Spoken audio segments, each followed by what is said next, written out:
Not gonna.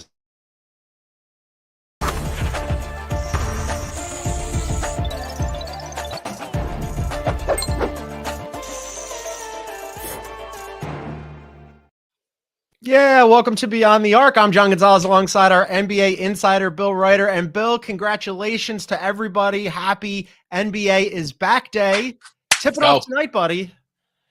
Yeah, tipping off tonight. I know we're going to get to this. There's some not great news for your Sixers. It's like the season, it's Christmas, and the Sixers burned down your Christmas tree already. It's over. It's always been a fire hazard in Philadelphia, and they just got, you know what? They got ahead of it this year. I actually kind of appreciate them ruining the vibes early this season instead of waiting for it to happen until later, because generally, like, they give you a little rope and they don't hang you with it until the end of the season or middle of the season. And this year they got to the business right away. So I appreciate that. You tell me the rules here. We're going to do our sort of Eastern and Western Conference predictions. I had to turn this in for the website, cbssports.com, a couple days ago. I think it came out this morning. Am I allowed to adjust in real time my Sixers pick? Because they're falling dramatically. They're off the board for me. I might not rank them. Let's start. As you mentioned, we're going to do our team predictions. We're going to do the Western Conference a little bit later because both of us, as we were talking about on yesterday's show, had some problems with the Western Conference. And by the way, about the show, we're back to doing it 5 days a week. We're going to be live most days at noon Eastern time on YouTube. You can find our YouTube page at Beyond the Arc CBS. And then, if you miss us on a live YouTube show, we'll have it in podcast form wherever you get your podcasts. So we're going to do Western Conference later on. Eastern Conference, though, Bill, we'll start there because we do have the Sixers news. I think we're both in agreement that the Celtics are going to be the top team in the East so far. Yeah, I've got some things I think that might be a little eyebrow raising for you, but it ain't Boston. Best team. Okay. I don't think we need to belabor the Boston Celtics because I think you and I and every NBA analyst everywhere have the Boston Celtics first. I do want to run one thing past you. Joe Mazzulla talked to the media yesterday, and we've had a lot of fun with Joe Mazzulla on the show. A lot of people have had a lot of fun on a lot of shows with Joe Mazzulla. He said something, though, yesterday about pressure that I think is pretty germane that I just want to run this past you. I just don't look at it as pressure. Because like a Boston media member or somebody expecting me to win, like they don't have a weapon, like they're not gonna like come after me if we don't win. Like they're saying words, so like they don't mean anything. They're just words. You're just saying them because you have to say them. You're contractually obligated to write a 500-page article after or word article after. They're just words. You can't do anything, and so it's just a made-up word. We don't have a pressure. If we lose, we're not losing our life. Like we're not surgeons. We're not like in the military. We coach basketball for a living. And no one's putting more pressure and expectations than we are on ourselves. So that was about the pressure to repeat, Bill. He went on to say that we're all just going to die eventually anyway. We're dead. Yeah. Yeah. And that 40 years from now, none of the media are invited to his funeral. Bill, of all the crazy things he said, that's the most relatable. I loved it. Look, okay. Yeah, he's not wrong. Stop watching The Town. How many times a week does he reportedly watch The Town? Several. Like you're thinking way too much about death and the meaning of life and your mortality. Stop. He's a weirdo, and I say that as someone who other people think is a weirdo. So I'm not mad at him, but it's relatable. But it's also you can't come to my funeral. Why not? What if I happen to live next to the church? I'm still around, and I get to know Joe. I'm not allowed to go. You have to walk around the cemetery. You're not allowed to go. I just thought that the part about pressure, because I think sometimes we do overestimate and overvalue, like, because we're in our little NBA bubble and like it matters a lot to us. This is our jobs. We bore down really deep on the NBA. But then sometimes, like, for somebody like him to go, hey, it's a job, but we get especially the coaches and players, right, are really well compensated. And if we don't win it all this year, we won it all last year, and our lives are going to be okay. I thought that was good. So I actually relate to it because I started my career early on covering non-sports things, serious things, awful things. And I've always sort of had a more this doesn't matter perspective to sports, even though, as you said, I take what I do really seriously and the job really seriously. And I respect athletes who take what they do really seriously. It does not matter. It is not important in the great scheme of things. It's part of the reason we love it. It doesn't have to be brain surgery, right? There can be some joy and it can be fun without it being the most important thing on earth. but we're all gonna die and be in the ground thing. I know that's true. Why does Joe have to? We all know, right? I'm in my mid-40s now. I got it. Sometimes I'm like, oh yeah, halfway if I'm lucky. Joe can come to you can all come to my funeral. You guys are all invited. Joe's invited. He's going to outlive us all. He'll be one of those guys who lives to like 120.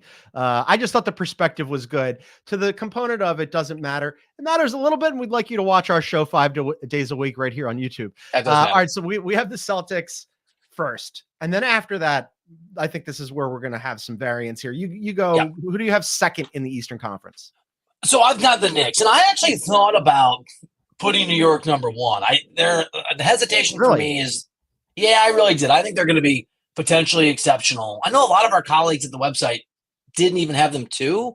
So maybe they're worried that Tibbs isn't going to use his rotations properly. I just don't think there's going to be a Boston hangover, sort of natural disease of more Pat Riley come down because of the Jaylen Brown storyline and the Jason Tatum, their sort of chip on their shoulders, and the fact that Missoula just tells them they're all going to be dead in 40 years, and like that'll maybe keep them focused. So I like the Knicks a lot, and I have them just behind in the regular season. I have them just behind Boston. Yeah, I have tiers for this whole thing. The Celtics, I think, are pretty clearly the best team in the Eastern Conference, and then I have the Knicks too as well in that tier below the Celtics.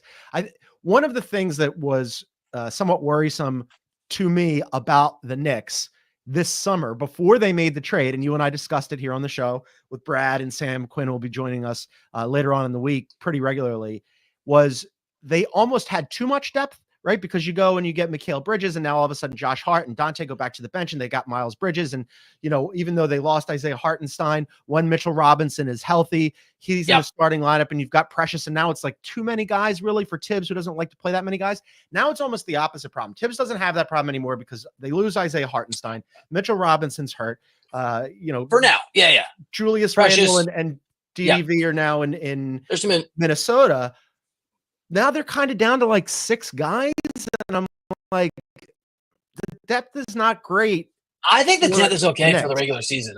When they're healthy. If they're healthy, but if they lose even a guy, now all of a sudden you're like, but I still think top line talent, 1 through 5, throwing 1 through 6, because I think McBride is going to be a 6 man of the year candidate. Top line talent, they're loaded. How is there pure talent on average, 1 to 5 or 1 to 6? Other than the Thunder and the Celtics, is there anybody that's I don't think there's anyone in the class of New York outside of those two teams who are the favorites for everybody, right? In their respective. I think they're really, I love what they did. And I think that we've hit this, we don't have to belabor it. If Cat fits, if Cat works, if the best version of Karl-Anthony Towns emerges in New York, watch out, man. I love Cat for them because their defense will paper over some of his issues. Yes. Their wing defenders are really good. I like him in a pick and roll situation with Jalen Brunson. Also, he can pick and pop. I think Cat's going to be gangbusters for them. I want to run one more Knicks thing past you, though. Has Mikal Bridges' jump shot been on your radar at all? Because this is a thing on the internet where people are like, wonky. I'm aware that he did not shoot particularly well in the preseason. I also don't take anything in the preseason seriously. I don't care that Connect for the Lakers. I take it seriously enough for both of us, so that's fine. And I don't care that Bronny had but he took it seriously because he made some adjustments in his shot. So this was a thing that happened for him coming out of college, going into the NBA, where people were like, he had a weird hitch at the top of his shot, and it kind of came up again this preseason. And I'm with you in general that we probably shouldn't, even though I tend to overreact to preseason stuff. But a lot of those looks that he got, Bill, were pretty clean, open looks. It wasn't like they were like a lot of contested shots. And I'm like, man, these aren't shots that should be difficult for him. And he was front rimming them, hard clangs. Like they did not look good. And some of my friends who are Knicks fans are like, it was a little troublesome, a little worrisome. He's making adjustments to it. Well, no, he's made an adjustment to a shot. Like he's talked about it. So that I mean, not to bring up Philly stuff, you know what it's like when a guy, maybe his shot gets a little bit off, and it's amazing he's not a Sixer. Like his shot's broken. It's amazing he's not a Sixer. All right. So we both have Celtics and Knicks too.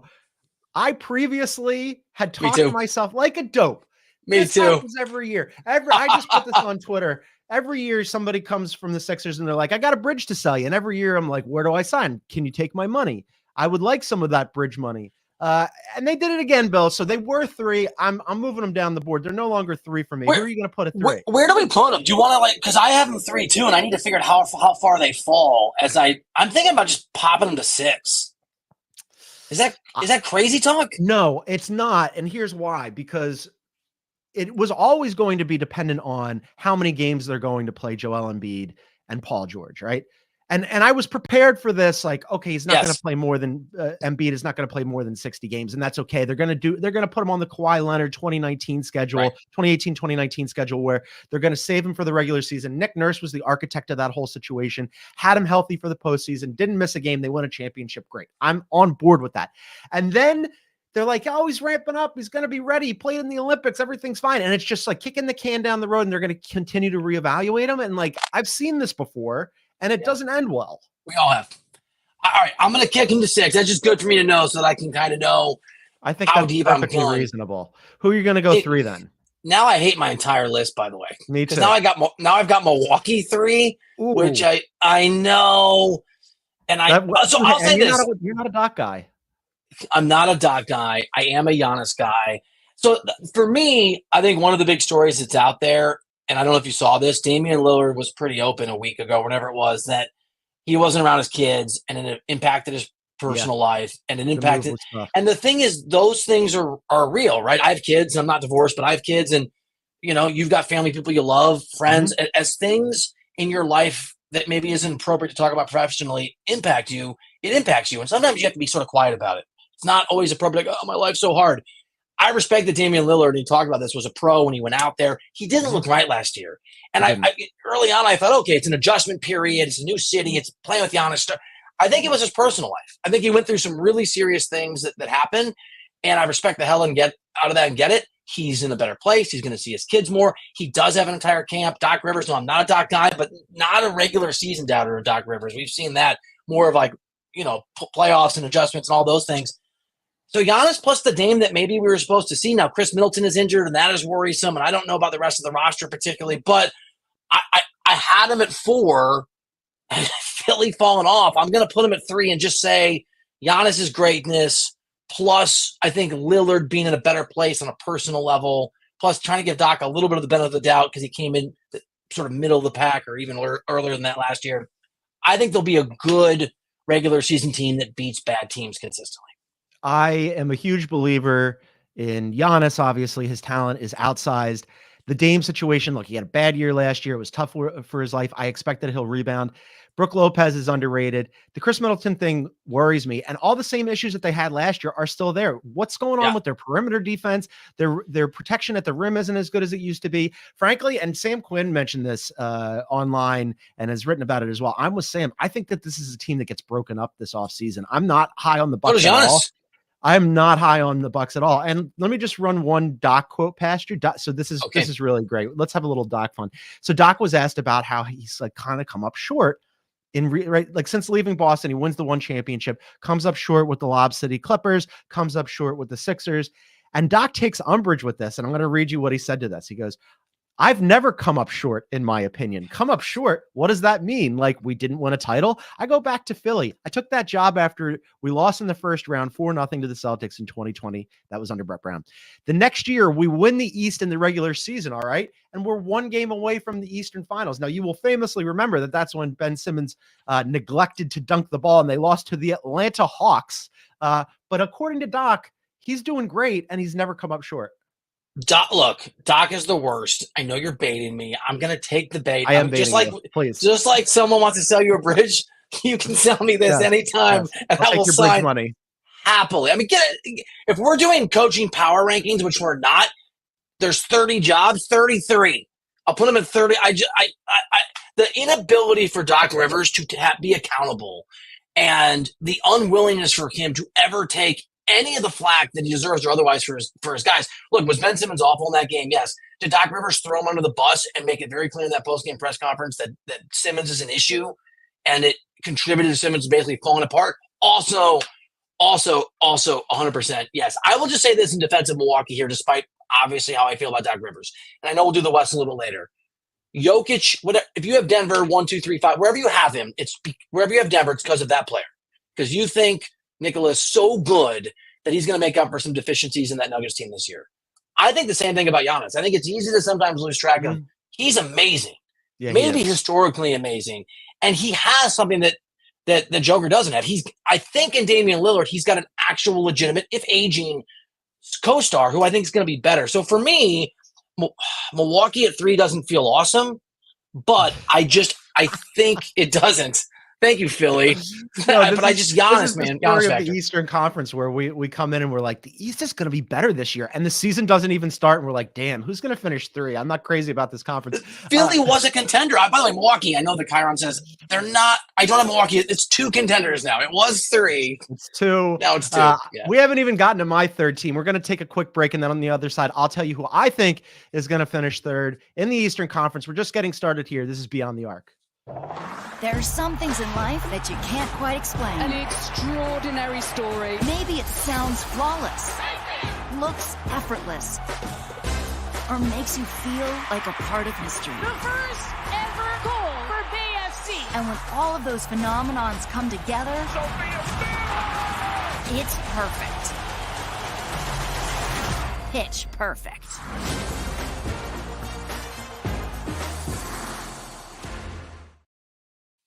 All right, welcome back to Beyond the Arc, our season preview tip-off show here. If you're watching us on YouTube, we thank you. Just a reminder, you can also find us wherever you get your favorite podcasts. Please download, subscribe, and leave a review. And if you're listening on Spotify, you can leave us a comment on this episode. Just look below the play button on the Spotify app when you're in full screen mode. You can tell us what you think of the show or leave us a question. All right, continuing our Eastern Conference preview. I'm going to move the Cavs up. I had them at 4 with the Sixers imploding before the season even begins and having health issues. I'm going to move the Cavs up. I think they take JB Bickerstaff, who I don't think it was entirely his fault what happened last year, but there was a moment before they went on that little run where JB was in danger of getting fired mid-season, Bill. And I think they bring in Kenny Atkinson, who I thought did a really good job in Brooklyn when he was the head coach there. Yeah. He's a good coach. He reunites with Jarrett Allen, and I think he's going to figure out how to stagger Jarrett Allen and Evan Mobley, and then to a similar extent, also Darius Garland and Donovan Mitchell. And then if not, maybe they move some pieces around, but they're talented. They're a talented team. So I'll go with the Cavs at 3. I like the Cavs. So I and a lot of the guys over the website have them too. So the expression once bitten, twice shy. Mm-hmm. So what is twice bitten, thrice shy? I've just so many times believed in Cleveland in a very sort of public and real way that I am a little hesitant. I have them next. I have them what I guess is now 4 because of Philly. But I like the pick. And I think the fact that Donovan Mitchell decided he wants to be there, he's committed. And if they can figure out Mobley and Allen, I still think Mobley's going to have this big – I guess we've been waiting. I love his game, and I think there's another level. I think I have him as most improved player from yesterday's show. I like that pick, even though I didn't have the guts to do it.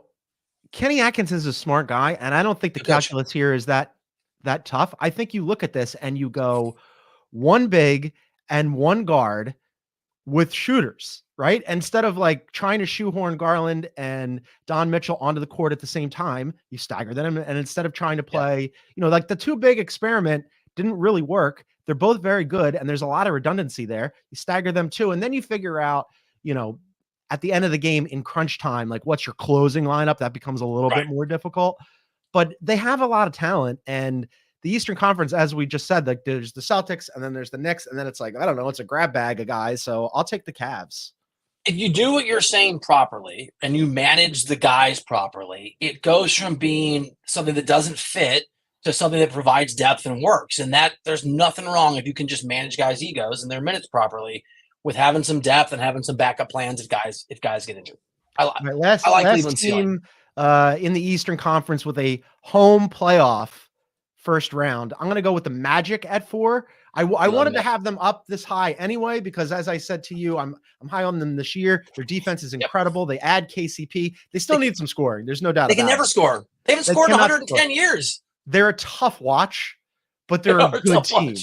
I'd like to see Franz Wagner take a step forward. Like his 3-point shooting wasn't great last year. I'd like to see him take a step forward. He got paid during the offseason. But they're young, and they're kind of like a little mini Wolves starter kit. They don't score as well as the Wolves can, and they don't have that top line talent in the same way that they have Ant but I do like the similarities there. Young defense.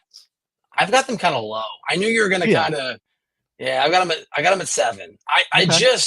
But I also think before Philly happened, so now I think 3 to 7 are 3 to 7 in the Eastern Conference for me now, with Philly sort of where they are sort of interchangeable the way that it feels like half of the Western Conference is when you kind of get in the middle of the pack there. I think the margins are really, really thin. I've got the Pacers as my next team up, who get bumped to 5.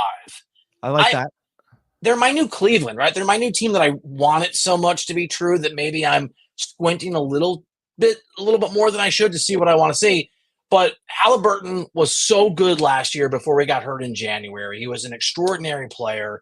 If he can get back to that level, I mean, they played in the play-in tournament that nobody cares about, and we've all forgotten exists. And they were sort of this run. I think with Siakam for the entirety now of the season, sticking around, I like this team. Similarly, they got better defensively. And again, I'm not as big a believer in Orlando. I'm just not. They're kind of the anti-Magic, right? Like they're the negative image of the Magic. The Magic are an incredible defensive team and a tough watch. The Pacers are a super fun watch and not a great defensive team as we've seen. By the way, I think producer Aaron is less enthused about my Magic pick than even you are. He points out that they've been a bottom 10 offense for 12 years in a row. And the last time that they weren't, they had Dwight Howard. So it's been a second since they weren't. Was that the year that he basically undermined Stan, and Stan called him out in front of the media? That's a long time ago.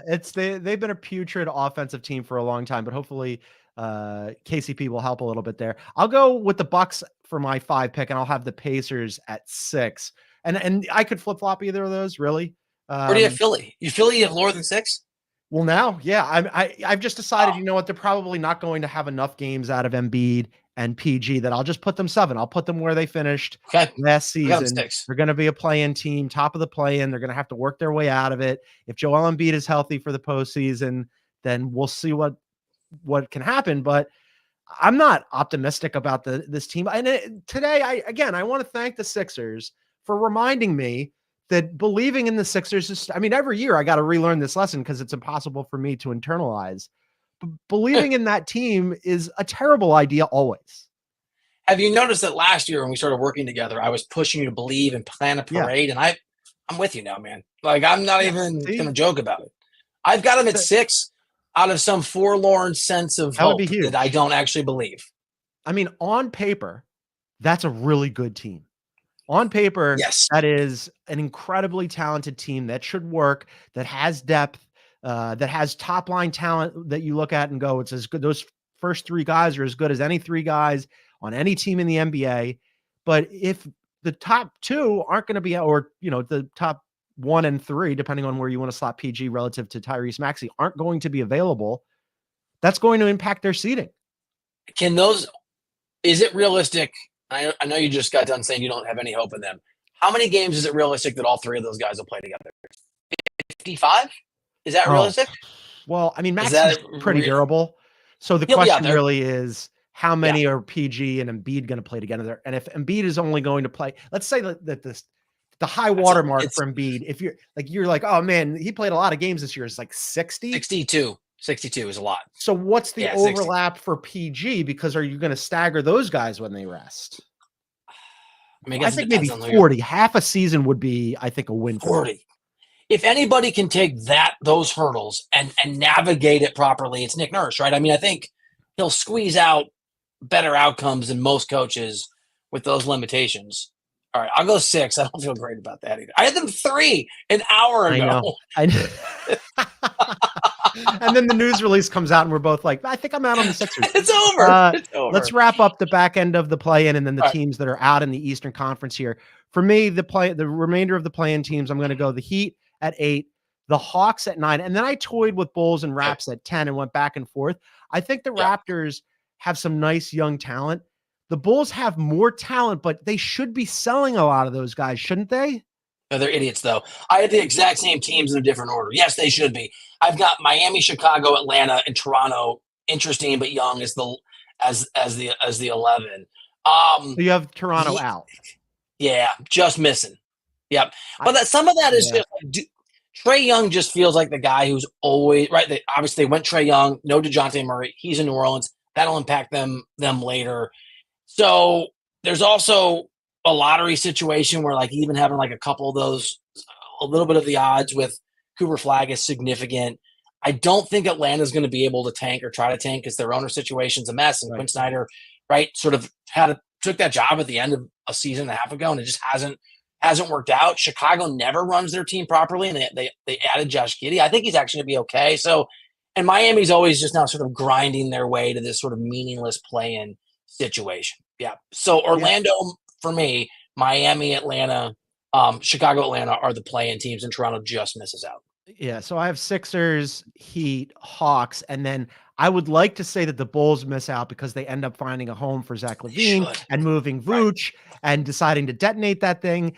Somehow they're stuck with like just enough professional basketball players that I suspect that they'll get the 10 over the Raps, but I would like it to go the other way. And then the teams that we have out, obviously, are the Hornets, Pistons, Nets, and the Wizards, who are going to be absolutely putrid in their pursuit of Cooper Flag. That's going to be a really bad, like, Shaqtin' a Fool team. I'm excited for that. They're going to be. Did I already say this? That I asked somebody the other day who works at an organization when they were going to be good enough or interested enough for me to have a reason to go to DC and just say hi. And they said, see you in 3 years. That's about right. That's about right. Get some Nando's while you're in DC. All right. That's our Eastern Conference preview. Going to take another break, and then we're going to get into the West. Gets real tricky, real fast. We're going to talk it through. This is Beyond the Arc.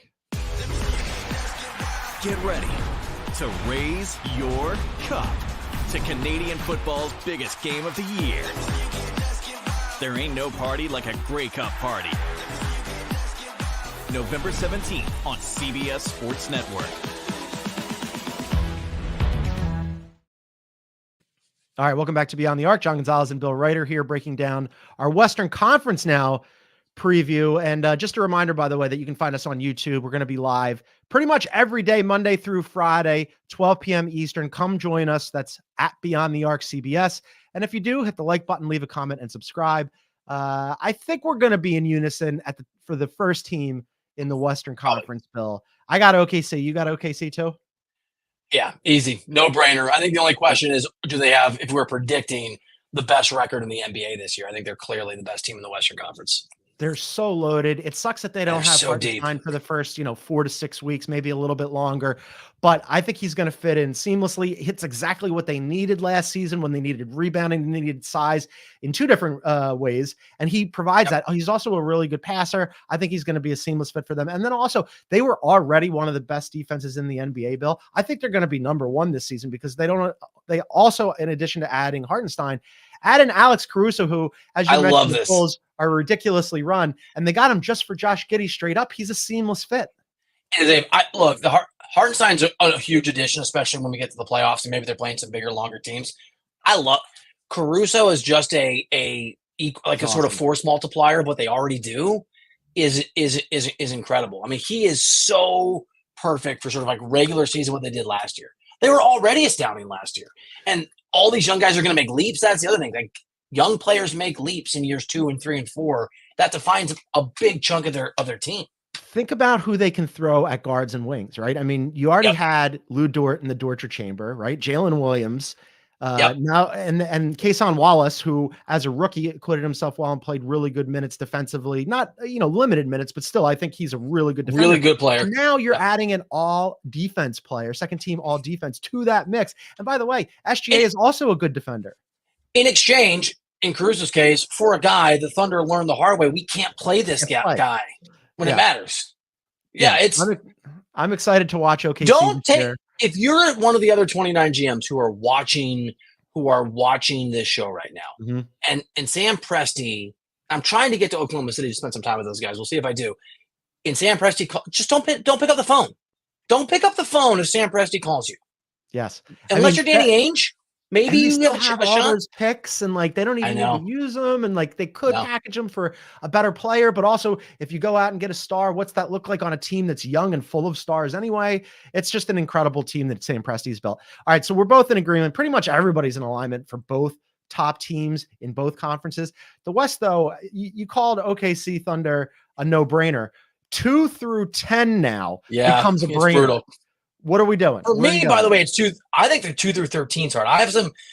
I'm going. All right, so this one is similar to my Milwaukee pick because Okay. it's really about one. I've got Denver at 2, and I think that there's a strong case that they can, especially in the regular season, they can recede a little bit. I'm not sure what Jamal Murray is going to be. I'm not even sure what Michael Porter Jr. is in the NBA. They don't have KCP. I'm not. Are you a part of the Russell Westbrook You Can Do It fan club as he makes his like journeyman part of his career, like coming off the bench? I don't love it. Hate it. But they're the best player on earth and the guy that should win MVP if voters, I think, weren't going to be swayed by the fact he'd have what? Would that be 4 out of 5 or whatever the number would be? I have Denver at 2, but as you said, this was really hard. I must have had 5 teams in 5 different places throughout the last week as I figured this out. I considered it just because Joker is that good, but I have concerns. And you mentioned a lot of them, right? This is a team that finished last in 3-point attempts last season, and they lose KCP. Where's the shooting coming from? You're adding Christian Brown into that starting lineup, and you're hoping that Russell Westbrook, who is one of the worst high volume 3-point shooters of his era, is suddenly going to figure out not only how to make them, but how to play and like really be a team player. And it's like, he hasn't done it for the entirety of his career. Those are concerns. In addition to Jamal Murray, who got his money this offseason, but didn't look good in the Olympics, didn't look good in the postseason, shy of 2 big shots. And then on top of that, you go and like they extended Aaron Gordon, and I think that they should have done that, right? But we've discussed the Nuggets and like what they could tinker with a lot, and maybe they unplug MPJ at some point and move him on for somebody else. I just wonder if there's enough support around Joker. I think they're going to be a top 4 seed. I've got them 3 actually, but I've got the Wolves ahead of them at 2, just because I think the Wolves have more talent. Yeah, look, it's a very reasonable pick. The MPJ thing is it's a good point, because to be as good as they want to be and to be 2, he needs to be better and reliable, or they need to move on from him. And is my understanding, and I think it's been reported, that there's some disagreement between the front office and the coaching staff about what you do with Michael Porter Jr. and like whether or not there's still sort of a ceiling to be gotten. So there are some variables there. My 3, so I do not have Minnesota. So you have 2. I have in 2, my top 3. And I have the Nugs 3. So I just was 1 spot lower on the Nugs than you. Who do you have 3? So I did this, and after I finished, I only did this in the West. I did it, and then I went and I put all the game totals from Vegas next to just to see how I did relative. And this is one where there's like an alarm going off. But I've got Memphis 3. I think they're going to be really, really good. And we've talked about Edey as the rookie of the year and how he fits. And all the guys are healthy again. They have one of the best coaches in the NBA when people are healthy. And they have one of the most dynamic players in the NBA when he's on the floor, in Ja Morant. And there's more things we can talk about. They were on track to be a top 2 or 3 team consistently in the Western Conference when everything fell apart from injury and shenanigans from Ja. They return as that team. Yes, it's a more difficult Western Conference. I still think, especially with Minnesota basically saving money and getting rid of Cat. I know they get Julius Randle and they get Dante DiVincenzo, but we'll see what Nasri. I just think Minnesota takes a slight step back, and I'm really high on Memphis and the track they were on. I think they reclaimed that track. I don't hate that. I have the Grizz at 4 actually, and the last 2 years that they were fully healthy, they finished with a 2 seed. Right, last year the entire team was injured. They needed somebody to play center after they moved on from Steven Adams. Well, in comes Zach Edey, who looks like he's going to be a nice fit, and then the rim protection that they have between him and Triple J is ridiculous. Yeah. And by the way, like Ja Morant, I think like last year was a disastrous year for him for a lot of reasons. Starts the year suspended, comes back, plays a few games, gets injured, misses basically the whole season. But he was one of the guys who was in the conversation when we were doing hey, who's the next face of the NBA kind of guy, right? And like people kind of forget about how good he was and how dynamic he was. And I forget whose list this was, but he popped up on somebody's like most improved futures list for this season. And he saw it and he tweeted it and he's like, respectfully, why am I on this list? I'm one of the top tier players, not one of those guys who's like looking to make a leap. I already made people forgotten. Yes. So I think that's motivation for him. By the way, so I've got Minnesota 4. So we have the same top 4 in a little bit different order. Win totals, OKC is 55.5 is Vegas's win total. Denver and Minnesota are the same at 52.5, right? They're in the sort of same gambling range. This Memphis team, 45.5. I think they're going to blow past. I love that. Ooh, that's maybe you and I will go in on a little wager for that. Over? I like that a lot. I like that a lot. I do too. The Wolves, just briefly, why I have the Wolves too before we move on to the middle of the pack where it gets really, really sticky. I think the Wolves looked at what happened last year when Karl Anthony Towns went out at the end of the season, and they went. A lot of people, including us, were bracing for them to like stumble a little bit, and instead, Anthony Edwards took a step forward. And the other thing that happened was Naz Reid, who ended up as a sixth man of the year, and you know that I love him. They looked at Naz Reid and they went, he does a lot of the things that Cat does. He might be 90% of Cat. If we just give him more minutes and we move Cat on, we're already in a precarious financial situation. We'll get a little bit more financial flexibility, and we'll get deeper because, look, I'm not a Julius Randle guy. His use, it's not just a usage rate thing. It's a ball stopper thing. He holds the ball. He's like at the top end of the percentile of ball goes in, ball doesn't come out. But Dante DiVincenzo is going to be gangbusters for them off the bench. He's going to get all the threes that he could possibly need to get up. He's going to put them up. I think it's going to be a huge boon for them for depth. You know, defensively, I don't know that they'll take that much of a hit. So I do like them a little bit more than I like the other two teams. But I'm with you that the top four, for me, feel pretty clear. Can I give you an interesting stat to frame the next part of this conversation? Please. So we have agreed OKC in some order, OKC, Denver, Memphis, Minnesota, top four teams. Yeah. After that, there are 8 teams that Vegas has win totals at 42.5 or better. And most of those teams are within 2 games. Like, there are 8 teams, according to Vegas, that are basically Dallas is a little bit higher where it's clustered, but basically are in the exact same range. After this top 4, as you noted, as Vegas, it is the margins are literally going to be a game or two between maybe 6 and 11. It's going to be incredible in the West. I had such a hard time, and I realize why they have that many teams, because they have the Clippers in there. I'm eliminating the Clippers just because they move on from Paul George, or Paul George moves on for them. And then the Kawhi situation is not great. And it's going to be James Harden, good stats, bad team time. So I'm taking them off the board. But yes, when I got to 10, 11, I was like, oh no, I've got to leave a really good team out. But let's do the solid playoff teams at 5 and 6. Who do you have 5 and 6? So I've got New Orleans at 5, and I couldn't push them through to my top 4 for obvious reasons, but I really like them. I think DeJounte Murray is a huge addition. There's a Zion question, of course. I just feels like this is the year, right? If it's going to work for David Griffin, the GM, and that organization, this is the year. And I understand why Atlanta went with Trae Young over DeJounte Murray. I would not. Murray is like well-liked. He's respected. He's a great leader. He does the things you need to do. I think he's he's not LeBron, but he's a winner in a way that I think is really important. And when you put him in the right spot, it's going to be celebrated more than it has been because of where he's been. And I have Dallas at 6, which is pretty low, and I could be wrong. I just think there's a bit of a regression. And maybe, look, they were only the 4 seed last year, right? Because they played the Clippers in the opening round, and they got on this hot streak. They went on that heater, They went on that heat. And by the way, they became a different team at the trade deadline. They moved for some guys. They got much better defensively at the end of the year. I actually think Klay Thompson's interesting. Some of that's wishful thinking, I think, there's lots of ways you can look at this team from February on last year, adding Klay Thompson, right? Like all the good vibes for Kyrie Irving. The Kyrie Irving ticking time bomb, even if it's only a 10% chance now instead of 90. The fact that I'm not sure I believe that run that they did is indicative of who they're going to be going forward. The fact I think all the teams that above them have markedly improved. I got Dallas 6. It's interesting because when we did our awards predictions, Luka was at the top of the list. He's the favorite to win MVP. You've got him 6. I've got him 5, the Mavericks. Can you have an MVP from a 5 or 6 seed in the Western Conference that's loaded? I think you shouldn't. I think that's why it's a better bet to put money on Shea. I mean, for those that I can't, but those that are actually better value too. Yeah. If another team wins the West, like if Denver wins the West, can Joker win this year no matter what he does? I just worry that voters are idiots sometimes. I mean, there's a world where the Nuggets fall off too, because they do have some depth problems. I just think Joker is so good that it's hard for me to imagine that situation. Real quick before I give you my 5 and 6 about the Pelicans, who I have as a play-in team. I like the team.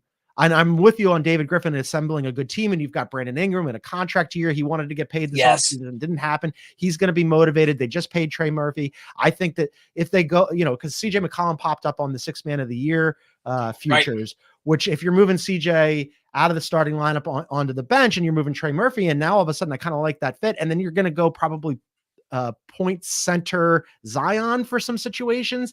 Yeah. It's a pretty good, deep, interesting team. But do you have any concerns about, Zion getting center minutes, and does it fit? And I mean, I always have concerns about Zion in any context. But no, I think I think he's a supernatural talent that maybe I sometimes sleep on a little bit because they've been underwhelming as a basketball team. And obviously this has hopefully gone away, but there's been consistency issues in terms of him being on the floor.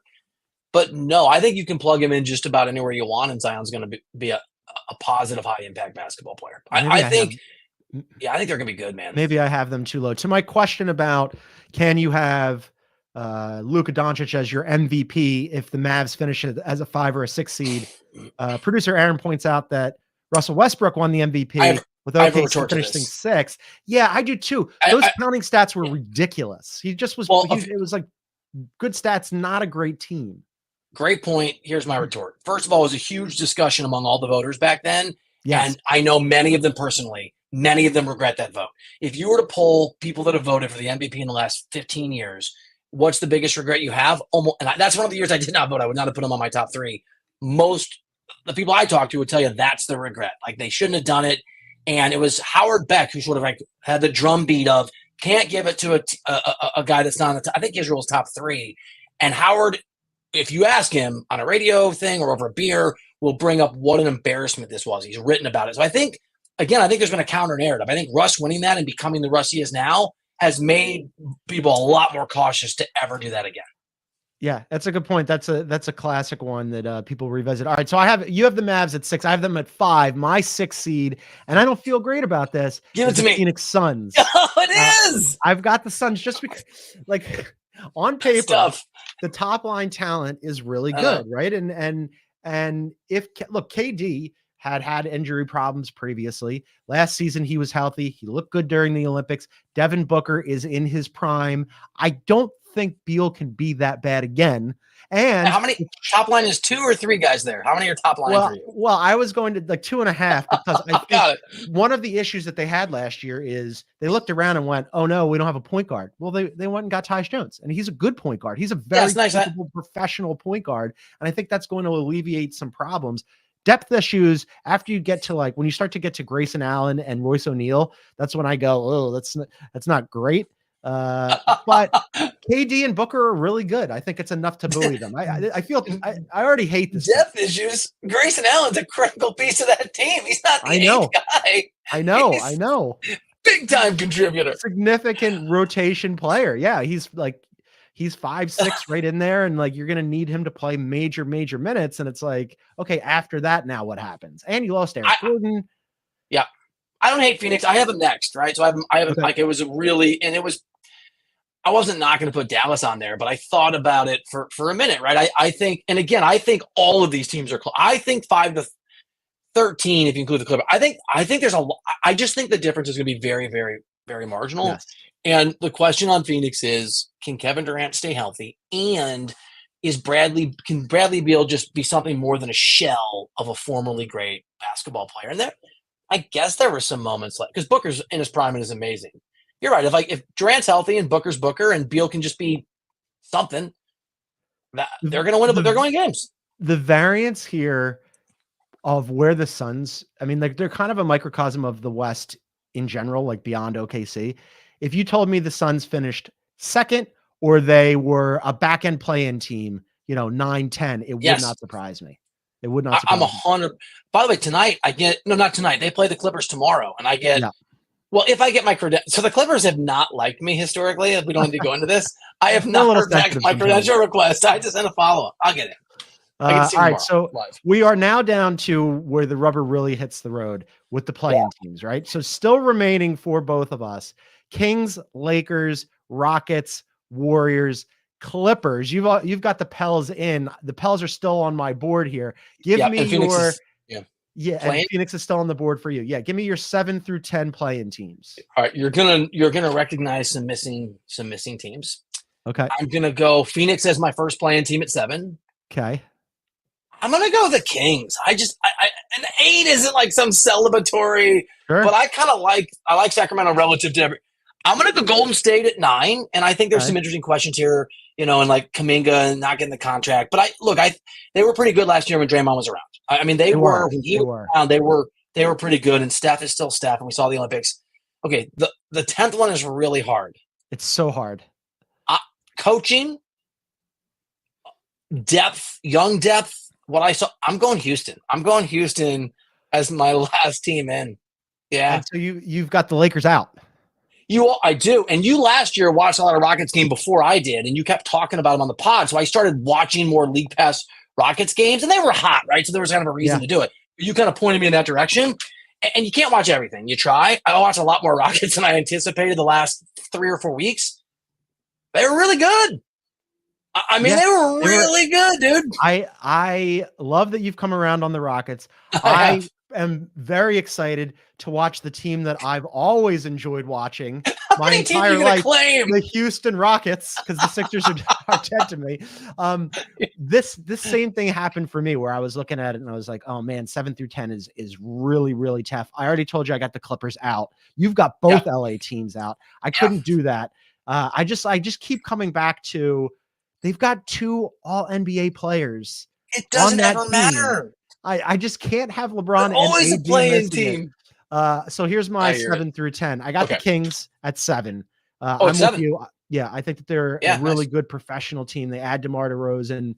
Malik Monk is back healthy. Mike Brown does a really good job. They're like a consistent, good professional basketball team that's never going to win anything, but they're going to be in the plan. I got the Lakers at 8. I think that the Lakers. Wow. I know. The Lakers are kind of, Bill. I don't know if you know this about me. Going back to all the places I worked at previously when I was covering the NBA, the Lakers are kind of the Sixers West for me. Not that I support them, but that every year I look at them and I'm like, the Lakers could be pretty good. And then they just aren't. I'm the opposite. I'm always fading them. Like every year I fade them. I mean, I just like the idea of JJ looking at the team and going, it's 2024. Why were you 3rd from the bottom in 3-point field goal attempts? We're going to crank up as many as we can. And Dalton Connect is going to be in the rotation, and we're going to encourage D'Lo and Austin Reeves to crank up more and Rui Hachimura to crank up more. And like they're going with the same starting lineup that it took Darvin a while to land on last year. I don't know. It's LeBron and AD. And after that, we'll see what happens. Yeah. I think you hit on a really interesting question mark that I don't know the answer to. I'm obviously less inclined to think it's going to go well, but I don't know. And that's JJ. Like once we get past how bright he is and how smart he is and how good he was on TV, he is LeBron's podcast buddy. He is a really smart basketball guy. There's so many ways I think it can go in year 1 for JJ Redick. And that is in a very competitive West where literally 3 games that you lose because your coach gets out coached in certain situations can cost you 2 seeds or 3. Maybe he's a genius and he's Pat Riley. So that's part of, I guess, what I'm fading to is my reluctance to immediately think this is going to work for the coach. That component, you're right. It could go either way, right? It could be that he gets run over. He's LeBron's podcast partner. He doesn't have as much agency as you'd like to have a coach have. I'm going the other way. I'm choosing to see the glass half full on this because I see it. I previously worked at the same spot as JJ. I've interviewed him a bunch. He is exceedingly bright. What we saw with Mind the Game where he and LeBron are breaking it down and like really diagramming stuff. And I'm like, yes, there's a mind at work there. I don't know that it will translate. And I don't know that he'll be a great coach. I just know that he's a smart guy. And so, I look at it and go, I think it could be a good situation. My last 2 teams in, go ahead. Yeah. No, I was going to say also, like in defense of JJ, I heard the vibe is like I was a little worried about his arrogance. He's an arrogant dude, but apparently the vibe is really great this year compared to last year. Like so far, early to your point, the vibe's good in the locker room. Confident. I would soften it just a little bit. He's arrogant, dude. The question is he good arrogant or toxic arrogant? I think that's the. That's why I was saying confident. I'm going good arrogant. Last 2 teams for me, the Pelicans, who you made a really good case for, and I should probably have them higher. I just was looking. Maybe I should have them. I have them 9. 10? I have them 1 spot. 9. I have them 9.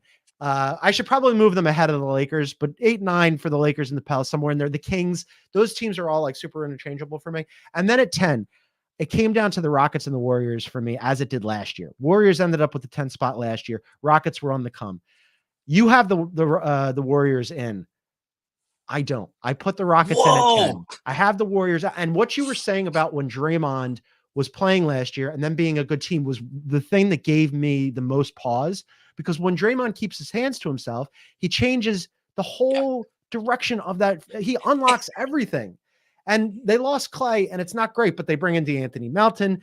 They bring in Buddy Hield. They bring in Kyle Anderson. I think Pajemski is going to take a step forward. I'm not really a Kuminga guy, but fine. Like maybe. I like his stealing. I like his. It's hard for me to have them out, but the Rockets are, look, they don't have one guy who you go, that's that guy's team. They've got 8 guys though, where you go, man, those are all useful basketball players. There's a really good team. There's a good team you have to leave out. You're leaving out the Warriors. I'm leaving out the Lakers. I assume we each have them as the first team. Team out. Yeah. And I think the thing about these predictions, it's so hard, is that even if our sort of logic and our perspective is right, and often it's not, it's hard to get 15 teams right, 30 teams right. It's good. 10 to 11 is going to be a game or a game or 2 games. It's going to be a moment here or there, or a tiebreaker within a tiebreaker. And so, I mean, I'm not disrespecting the Lakers. I don't think you're disrespecting the Warriors. I just think it's that crowded. It's that crowded. I agonized over this because how can I leave a team, as you mentioned, when Draymond plays, that was a good team with Steph Curry, one of the greatest players of all time, out of the playoffs for a Rockets team that hasn't done it yet. It's just, I think the Rockets take a step forward and somebody's got to be out. We have, as our last teams out, you have the Lakers and I have the Warriors. We have collectively, though, together, our last team in is the Rockets. So apologies in advance to us dooming Houston's basketball season. Probably 14. Not going to go well for them. All right, let's do our conference winners, our NBA Finals matchup, and then our champion. You go first. I want to say this. I don't have the Spurs in, but I think they're going to be in the mix, and I had them right. I think they're going to be really, really good this year. Oh, yeah. I should mention that means that we have, as you know, we mentioned our first teams out, but we both have Clippers, Spurs, Jazz, and Blazers out. I went Spurs, Clippers, Utah, Portland. Yeah, I think that's about right. I mean, I love how optimistic you are about the Spurs. And I was having a conversation with a buddy of mine Chris Paul, who listens to this show, and he was like pumping up the Spurs too. And he's like, I don't know, it could be Wemby. And he was giving me the same heat that you gave me. He's like, you had Wemby as the 3rd best player. Right. You did. I mean, so the thing is, their win total is pretty low, right? But it's not. It's 35.5 in Vegas. That's the win. I think that's. I mean, if you think Wemby's mark, I think they can win 39 or 40 games and be right. Or if things really click and if Wemby is, as my very esteemed and smart co-host thinks, the 3rd best player in the NBA, why can't they win 42 games? I'm tearing up my Western. You know what? I had the Spurs in now. The Rockets are Spurs are in. Spurs all are right. in. Yeah, let's do conference champions and then finals champion. All right. I've got in the East, I have got really going on a limb here. I've got the Celtics over the Knicks. I think feels like that's a showdown, especially with, again, I'm sorry, the Philly news seems pretty easy to sort of see it as a 2-team race. It's a lot harder in the Western Conference. But I still went Thunder over. This one was hard. I still went Thunder over Denver. In part because I think like avoiding Oklahoma City as long as you can, I think is going to be so important this year, the way it was Boston last year. And then I've got the Thunder, as we know, it being NBA champions for me over Boston. So no really repeat champion for now. This would be the 7th season in a row. I haven't had a repeat champion since the Warriors did it back in 17-18. The new norm holds. Yep. Yeah. I like your East Conference prediction. I've got the Celtics over the Knicks as well.